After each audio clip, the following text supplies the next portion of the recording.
अस्सलाम वालेकुम दोस्तों। पाकिस्तान और भारत अंडर 19 वर्ल्ड कप का क्वार्टर फाइनल का मैच एक तरह से सीधा सीधा, मगर पाकिस्तान के लिए किसी कड़े इम्तिहान से कम नहीं है। अंडर 19 वर्ल्ड कप के लिए अब सिनेरियो बिल्कुल जिसे बोलते हैं ना इफ एंड बट वाला कहानी खत्म हो गई है। पाकिस्तान के सामने बिल्कुल एक मार्क है जिसको अबूर करना है और आप वर्ल्ड कप अंडर 19 का सेमीफाइनल खेल सकते हैं। अब पाकिस्तान खेलेगा या इंडिया, दोनों में से एक रास्ता। आसान किसका है? वो है भारत का, मुश्किल पाकिस्तान का है। पाकिस्तान के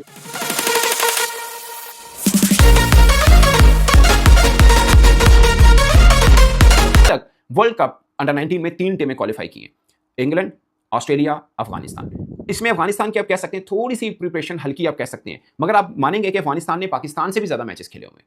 ये देखिए, और तीनों वो टीमें हैं जिन्होंने मिसाल के तौर पे अगर इंडिया को भी हम काउंट कर लें, इंडिया ने ऑस्ट्रेलिया के साथ खेला हुआ है, इंडिया ने इंग्लैंड के साथ खेला हुआ है, ऑस्ट्रेलिया ने इंडिया के साथ खेला, इंग्लैंड ने इंडिया के साथ खेला हुआ है। सेम अफगानिस्तान है, उन्होंने नवंबर 2025 में इंडिया के साथ खेला। उसके बाद पाकिस्तान, जिम्बाब्वे, अफगानिस्तान की ट्रांजिशन सीरीज हुई अभी वर्ल्ड कप से पहले, वो भी अफगानिस्तान ने खेली है। सो बीच में 2 एशिया कप भी खेले। सो अफगानिस्तान के मैचेस भी पाकिस्तान अंडर 19 से बेहतर है। हमने अंडर 19 उनको पास भी नहीं लगने दिया अफगानिस्तान को, बट एकदम से सामने आए और वर्ल्ड कप के सेमीफाइनल खेल रहे हैं। उनके लिए एक बहुत बड़ी अचीवमेंट है जो अभी हालिया उनकी परफॉर्मेंस देखें उसके मुताबिक, बट अच्छा खेले हैं, so they deserve it. But point क्या है जो मैं हमेशा कहता हूं कि हमारी अंडर 19 टीम जितनी टैलेंटेड ये वाली है ना, बहुत कम अरसे के बाद ऐसी टीम हमें मिली है। लास्ट टाइम भी अच्छी थी, बट मैं इस टीम को लास्ट वाली टीम से भी बेहतर मानता हूं, क्योंकि इसमें आप बॉलिंग बैटिंग वो वाले चेहरे देखें शायद ज्यादा मिलते हैं। आपको समीर मिनहास मिलता है, आपको उस्मान खान मिलता है, आपको अब्दुल सुबहान है, आपके पास अली रजा है, मोमिन है, सयाम है। सो डेकोरेटेड है आपके पास टीम। ये 6-7 मैच विनिंग है जो इंडिविजुअल एक एक दिन में अपनी टीम को, पाकिस्तान को मैच जितवा सकते हैं। तो भारत का देखें, कुंडल है जो सबसे ज्यादा जो सबसे ज्यादा उनके रन बना रहा है, सूर्यवंशी है उनके पास, ऑरेन जोन्स ओपन करता है, तगड़ा बैट्समैन है, आयुष मात्रे उनका कप्तान अच्छा खेलता है। सो उनकी बॉलिंग थोड़ी सी वीक है, मगर उनकी बैटिंग बहुत तगड़ी है। सो जनरल जो हम कहते हैं ना इंडिया पाकिस्तान मैचेस, उसमें बॉलिंग और बैटिंग का मुआवजा होता है, वो आप इस अंडर 19 सतह पे जरूर कह सकते हैं। मगर इंडिया के पास एक एडवांटेज, वो एडवांटेज ये है कि इंडिया ने ऑस्ट्रेलिया के साथ भी सीरीज खेली होम एंड अवे, और इंग्लैंड के साथ भी खेली, टेस्ट मैच भी खेले, 6 टेस्ट मैच खेले। सो ये बात जो मैं कहना चाह रहा हूं कि अंडर 19 के ऊपर जिन जिन टीमों ने आपस में सीरीज खेली है, थोड़ी अपनी टीमों को एक्सपोजर्स दी है, वो आज सेमीफाइनल में है या सेमीफाइनल की दौड़ में है। अब आते हैं पाकिस्तान के ऊपर। पाकिस्तान ने सिर्फ एशिया कप खेले 2 इस टीम ने, और अभी वर्ल्ड कप से पहले जिम्बाब्वे और अफगानिस्तान के साथ ट्रांजिशन सीरीज खेली है, बस कोई और मैच नहीं खेले। सवाई इसके कि आप आपस में डोमेस्टिक में हम लोगों का टूर्नामेंट जो अंडर 19 का होता है वो हुआ है। हमने कोई ऑस्ट्रेलिया के साथ, कोई साउथ अफ्रीका के साथ, कोई इंग्लैंड के साथ, किसी के साथ अंडर 19 सतह पर कोई सीरीज नहीं खेली। इवन कि बांग्लादेश, श्रीलंका, इनसे भी कोई नहीं खेली। ये थोड़ा सा एक पैच है जो मुझे लगता है कि पाकिस्तान को इस पर देखना है। अब आते हैं सिनेरियो के ऊपर। पाकिस्तान के लिए सिनेरियो आसान ये है कि पाकिस्तान अगर पहले बैटिंग करता है तो पाकिस्तान के लिए थोड़ा सा आसान सिनेरियो बनता है। वो ये है कि हम 300 रन करें और इंडिया को 210-15 के ऊपर फारिग करें, लाइक 85 रन का मार्जिन लेके चले हम इंडिया को। और ये मुश्किल नहीं है, मतलब मुश्किल है ऑफ कोर्स, बट पाकिस्तान ने अभी एशिया कप के फाइनल में 191 यानी 191 रन के मार्जिन से भारत को हराया है। सो ये एक पॉसिबिलिटी आसान बनती है कि पाकिस्तान अगर पहले बैटिंग करे और 85 रन से मार्जिन दे, क्योंकि दूसरे बैटिंग में ना यानी चेस करते हुए पाकिस्तान के पास जो टारगेट आता है वो आसान नहीं है। वो क्या है? वो ये है कि पाकिस्तान अगर फर्ज किया इंडिया को हम 200 पे फारिग करें और फिर हम खुद 31.5 ओवर यानी 32 ओवर के अंदर ये टारगेट चेस कर लें, 200 का टारगेट। अगर इंडिया 251 यानी 250 करता है, हम 251 हमें करना है, तो हमें 33.2 ओवर में चेस करना है।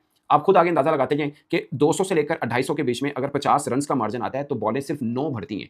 ये बहुत बड़ी बात है। लाइक अगर इंडिया 200 रन बनाता है तो पाकिस्तान को जो चेस करना है वो 31.5 ओवर में करना है। अगर वो 250 बनाते हैं तो पाकिस्तान को चेस कितने में करना है? 33.2 ओवर में, सिर्फ 9 बॉलें भरती हैं। सो ये रन रेट की एक अपनी कैलकुलेशन है जो कि बज़ाहिर लगता है यार ये क्या, मतलब रैशनल नहीं लगता, बट ऐसे ही है रन रेट की कैलकुलेशन कैसी। अगर इंडिया 250 से ज्यादा बनाता है, 270-80 करता है, फिर आपको बॉलें से 5-7 ओवर मिलेंगी कि आपको वो चेस करना पड़ेगा। लाइक अगर 270-75 करता है तो शायद फिर हमें 35 ओवर में करना पड़ेगा, जो कि मुश्किल बन जाएगा। सो आसान सिनेरियो ये है कि हम पहले बैटिंग करें, 300-310 रन बनाएं, उनको 225 पे फारिग करें, तो हम इंडिया को तो हरा दिया, फिर सेमीफाइनल के लिए भी हम क्वालिफाई कर सकते हैं। सो हमारे लिए सिनेरियो कोई आसान नहीं है, मुश्किल है, बट मेरा मानना है, अब मैं ओवरऑल बात करता हूं, मेरा मानना यह है कि आप अगर इंडिया को हरा भी देते हैं, मैं उस थ्योरी पे नहीं जाता कि हम इंडिया को हरा दें फिर पानी वर्ल्ड कप खेले ना खेले कोई रोला नहीं पैदा, मैं उस थ्योरी को नहीं मानता। मुझे ये लगता है कि आपके सामने एक टारगेट है, इसको आपको अबूर करना है। जब आपके सामने कैलकुलेशन है कि ये करके ही आप सेमीफाइनल पहुंचते हैं, और अगर आप इस दावे के साथ आए कि वर्ल्ड चैंपियन आप बन सकते हैं अंडर 19 पे, तो इस तरफ सोचना भी जरूरी है। बट मैं उस सोच के अलावा एक बात कर रहा हूँ कि अगर हम इंडिया को हराते हैं ना तो भी बड़ी जीत होगी। खाली सिंपल हराते हैं, वर्ल्ड कप से बाहर हो जाएंगे हम और इंडिया क्वालिफाई कर जाएगा, बट मैं मानूंगा फिर भी बड़ी जीत है, क्योंकि जब Asia cup Pakistan, Asia under 19 Asia cup में पाकिस्तान ने भारत को हराया था, उससे पहले पूल मैच में हम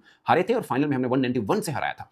मैं उस दिन भी कह रहा था कि इंडिया की टीम अच्छी है, हमने बहुत बड़ी जीत ली है इंडिया के खिलाफ, बट वो एक मैच था। अब भी अगर हम इंडिया को हराते हैं तो ये बहुत बड़ी अचीवमेंट है, क्योंकि वो इंडिया की टीम जो ऑस्ट्रेलिया, इंग्लैंड, अफगानिस्तान, जिन टीमों ने अभी तक क्वालिफाई कर लिया सेमीफाइनल, उन सबके साथ खेल के हटी हुई है। हम उनको हरा दें तो छोटी बात नहीं, बड़ी बात होगी। बट इस अंडर 19 टीम में मैं बार बार एक बात कहता हूं, अपनी हर वीडियो में कहता हूं, बड़ा जबरदस्त टैलेंट है, बहुत अच्छे लड़के हैं। हम कहीं पे इनको 2-3 टूर्स कराए होते ना तो आज बड़ी सिचुएशन होनी थी। अभी तक का क्या वर्ल्ड कप के सफर में हम एक मैच हारे हैं और आज अच्छी रन रेट के ऊपर आने का सोच रहे हैं। अदरवाइज सिंपल ये होता कि हमने मैच जीतना और सेमीफाइनल के लिए पहुंच जाते। बट वो जो मैच हारे हैं वो टीम एक ही अच्छी हमें मिली है रास्ते में, वो है इंग्लैंड, जिससे हम हार गए। अदरवाइज जिम्बाब्वे से तो हम जीत ही सकते थे। न्यूजीलैंड की टीम भी इस वर्ल्ड कप में बहुत बुरा खेली अंडर 19 में, और ये अंडर 19 में न्यूजीलैंड कभी भी मतलब हम अंडर 19 सतह पर आज तक न्यूजीलैंड से कभी मैच नहीं हारे। ये बात मैं सिर्फ इसलिए बता रहा हूँ कि न्यूजीलैंड अंडर 19 में कोई ज़्यादा मेहनत नहीं करता। एक वर्ल्ड कप ऐसा भी था, मैं टाइम भूल गया, जिसमें न्यूजीलैंड ने अपनी अंडर 19 टीम ही नहीं भेजी थी। ये कहा था कि हम तो इतना सिस्टमैटिक है ही नहीं हमारा सिस्टम अंडर 19 सतह पर, जैसे पाकिस्तान इंडिया वगैरह में टूर्नामेंट होते हैं, मैचेस होते हैं, फिर टीम बनाई जाती है। उनके यहाँ ऐसा सिस्टम नहीं है। उनके यहाँ तो ग्राउंड भी नहीं है न्यूजीलैंड क्रिकेट बोर्ड के पास अपना जाती, वो काउंसिल का यूज़ करते हैं, उनको रन पे करते हैं। तो अंडर 19 में इतना अच्छा सिस्टम नहीं है, इसलिए अंडर 19 सतह पर न्यूजीलैंड की टीम ज़्यादा अच्छी होती भी नहीं है। अगरचे पाकिस्तान ने हराया और अच्छे खासे मार्जिन से हराया था, बट मैं ये सिर्फ ये बताना चाह रहा हूँ कि वर्ल्ड कप में अब तक पाकिस्तान कहने को आप कह सकते हैं